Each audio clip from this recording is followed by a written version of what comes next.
Every man is becoming someone, and I'm not talking about someday.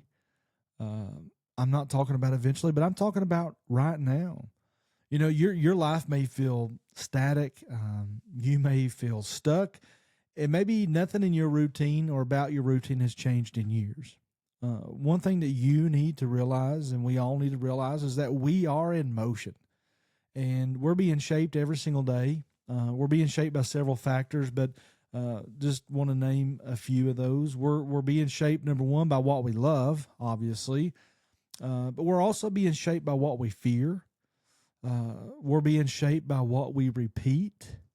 And guys, this next one is a tough one because we're being shaped by what we avoid, and we're being shaped by what we allow in our lives. And I want to say something really quick because this is the truth that most men never stop long enough to face.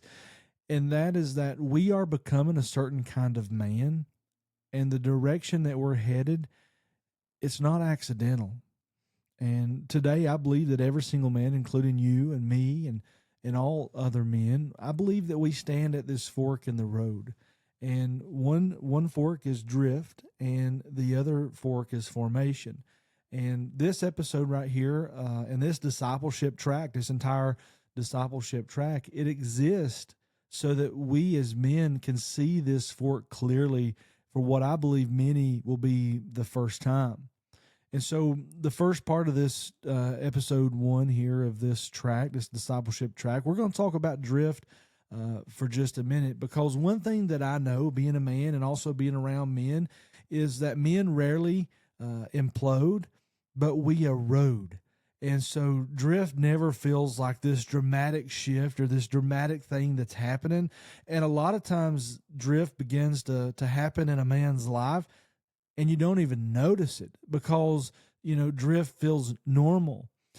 Drift whispers things like, tomorrow I'll try harder. Drift will tell you things like, you're doing fine.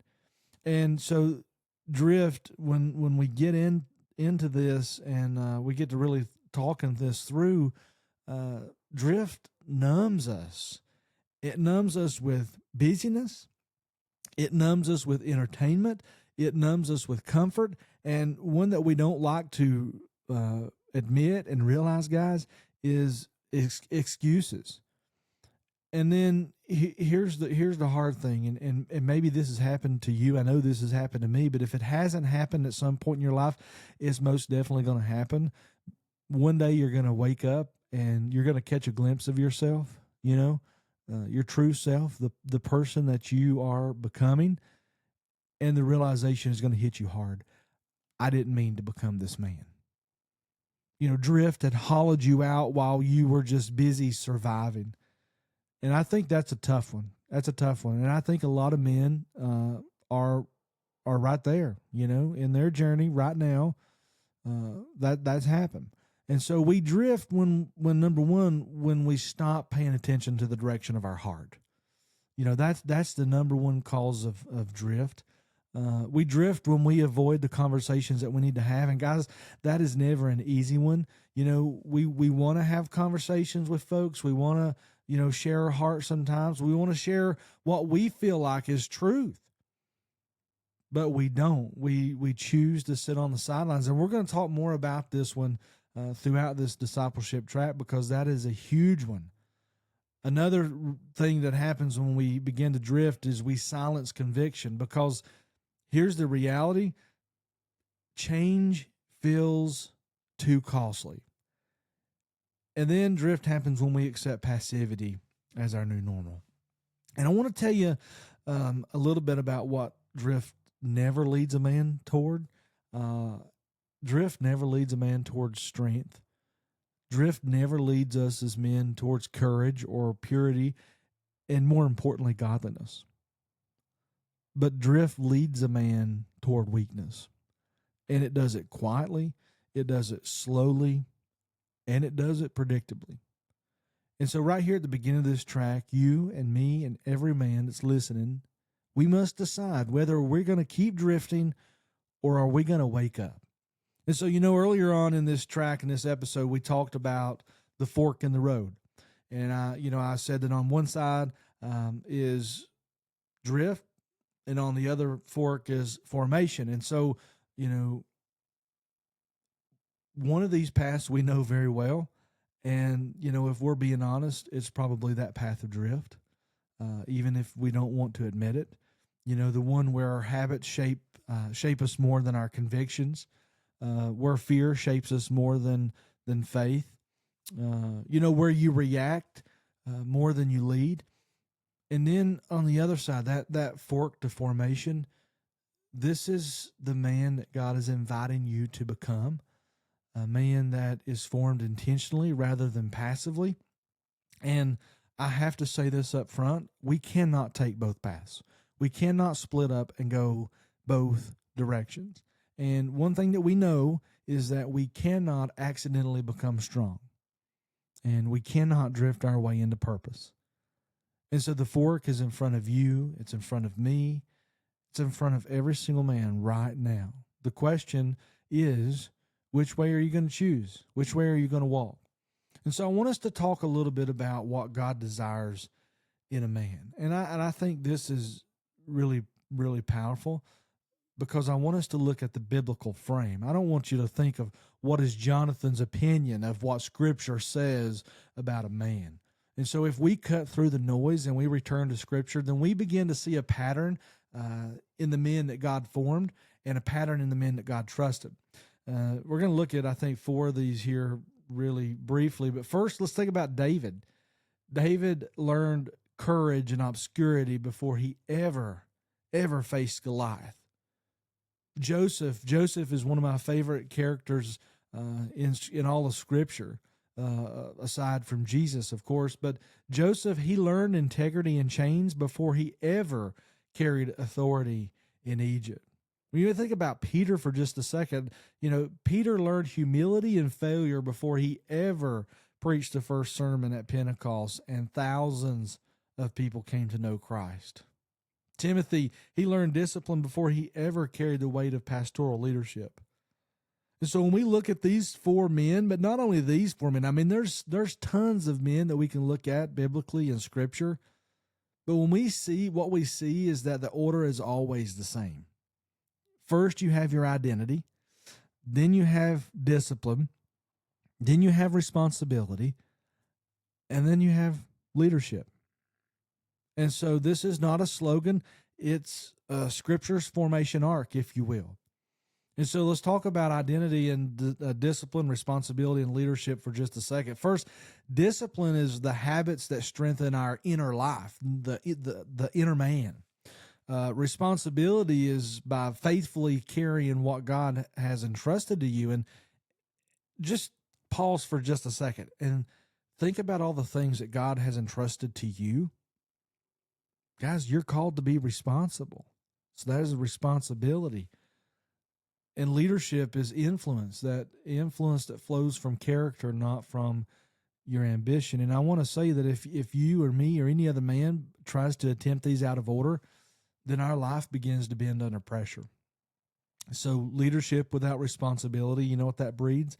It breeds arrogance. We probably know those arrogant men, and those arrogant men were probably you. They were probably me. Responsibility without discipline, you know what that breeds? Exhaustion.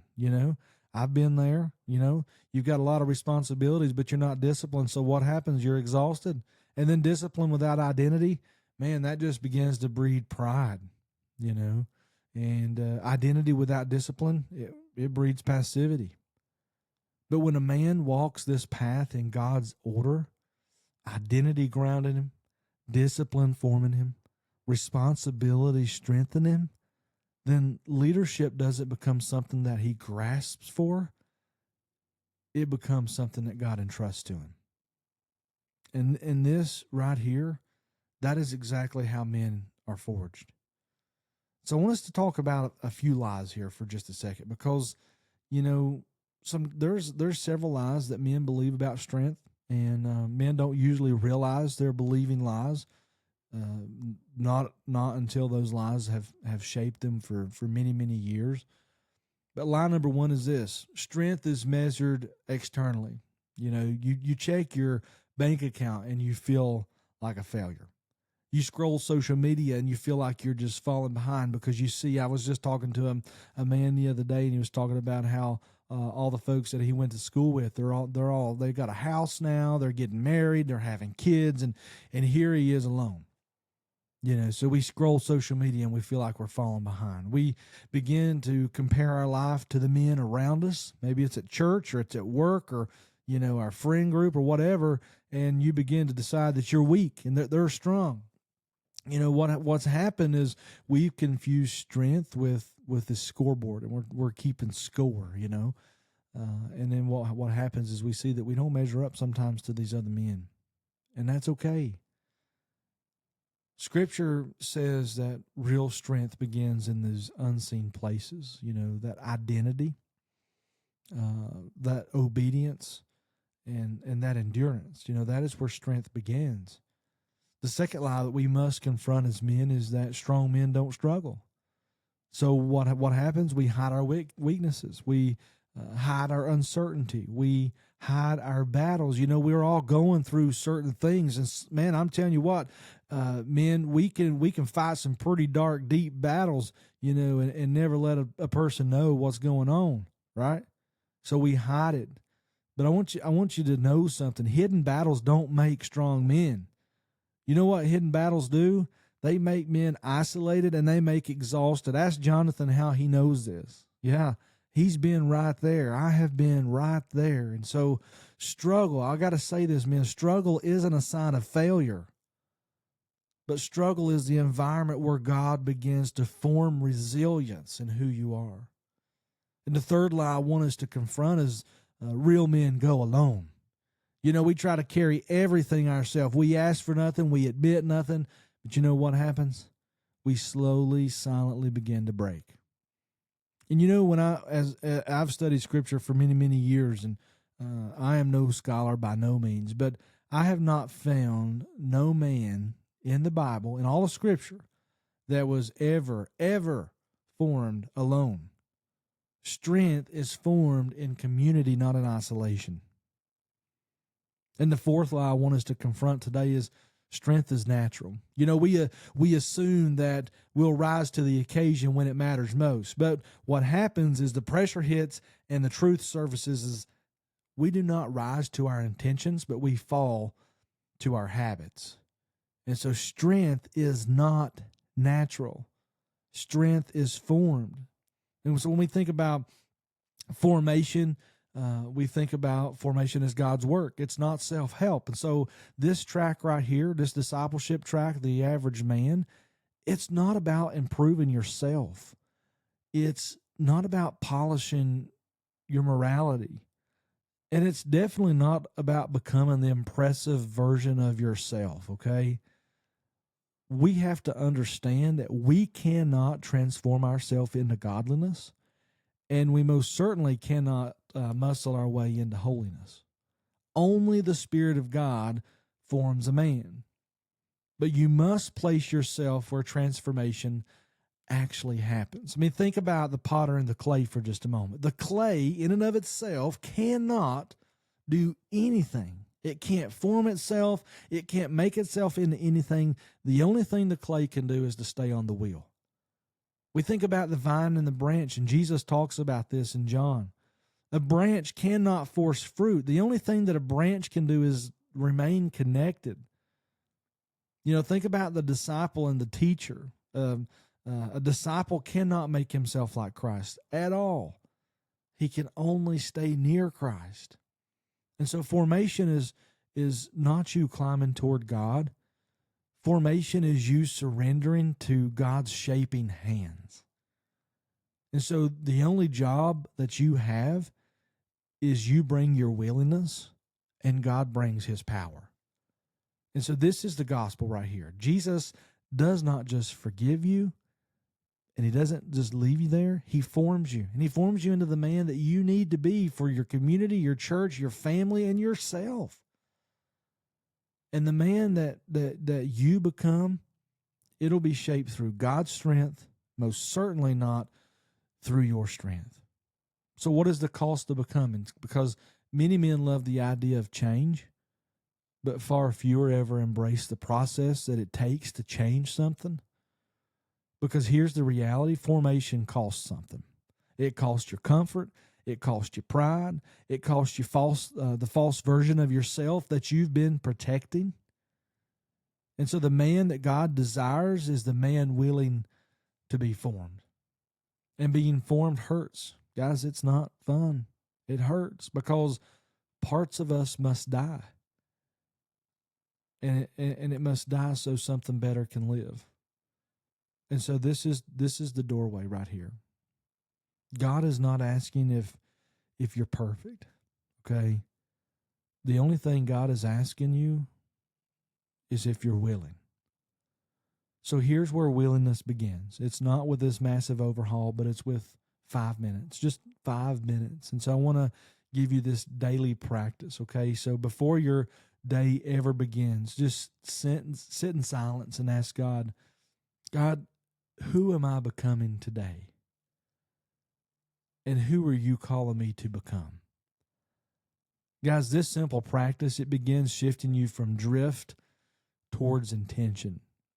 And so there's some study questions, and online as you click the little plus button beside this episode, there's study questions for you to work through, and I'm going to read those off for you here also, but I want you to work through these study questions before you ever go to the next episode in this track, because the thing of it is it's not a race. It's not a race to see who can do as many tracks as they can. This could take you. You could do all this in one day, or you could do this all year. Okay, there's 8 episodes of this discipleship track, and I encourage you to slow down, and answer these questions truthfully, because I believe this is where the work begins in you and me. And so, for the first study question is, what are you afraid will happen if you actually become the man that God is calling you to be? Who benefits from you staying weak or passive or distracted? And what comfort would you have to sacrifice in order to grow? And where in your life is drift already forming you? So I want you to wrestle with those questions, and then I want you to do something that men don't always like to do, and that's to journal. But I'm telling you, I'm encouraging you to journal. And so the journal prompt is this: describe in vivid detail the man that God is inviting you to become. And then follow that up with what must die in you so that this man that God is calling you to be, what must die in you so this man can live. Be specific, be honest, be courageous when you are journaling this down. Man, I want to tell you something. You are becoming someone. The question is whether the man you're becoming is being formed by drift, or is it being formed by God? And so today, choose intentional formation. Choose conviction over comfort. And choose the Spirit's work over your own strength. The journey begins here with the man that you are becoming.